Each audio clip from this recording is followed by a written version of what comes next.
The auction chamber of the KLYRR syndicate stank of sweat, ozone, and cruelty.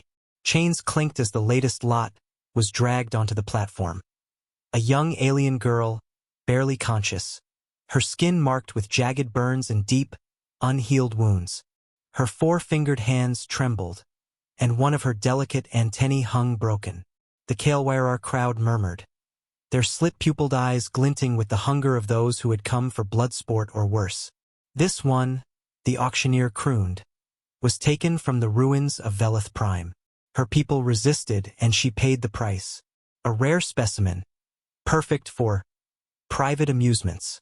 Most buyers leaned forward eagerly. Only one man stood still. Sergeant Daniel Rourke had been captured during a skirmish on the edge of human space. The KLYRR, always creative in their cruelty, had decided to make him part of the entertainment. When the girl was shoved toward him, the auctioneer laughed. For you, Deathworlder, show us how your kind plays with broken toys. Daniel's jaw tightened, but he said nothing.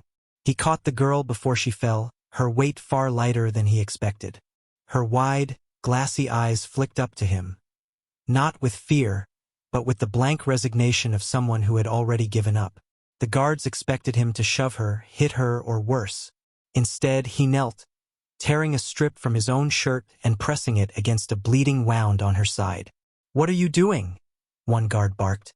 Daniel looked up, his voice like iron. "What you should have done the moment you found her, keeping her alive." The room went silent. Then came the mocking laughter. They threw him into a holding cell with her, hoping the confinement would break him. But Daniel wasn't thinking about himself anymore. Over the next hours, he lost track of how many. He scavenged every scrap of cloth, every drop of clean water from the cell's trickle of a tap. He cleaned her wounds as best he could, humming softly to keep her awake. When she shivered, he wrapped his arms around her to share his body heat. She didn't speak his language, but the smallest flicker of awareness began to return to her eyes. The guards noticed. They didn't like it. One day, they dragged him out, beating him for spoiling the entertainment. When they shoved him back into the cell, blood on his face, the girl crawled weakly to his side, touching his arm as if to make sure he was still breathing. He forced a smile. "Still here, kid." Word spread through the KLYRR compound. The Deathworlder wasn't breaking. Worse, he was healing what they had broken. Some wanted to kill them both outright. Others, intrigued by the defiance, decided on something else. They would release the girl into the arena with one of the syndicate's hunting beasts, forcing Daniel to watch her die. When the day came, the guards dragged her away. Daniel fought like a wild animal, breaking one guard's arm before being stunned into unconsciousness.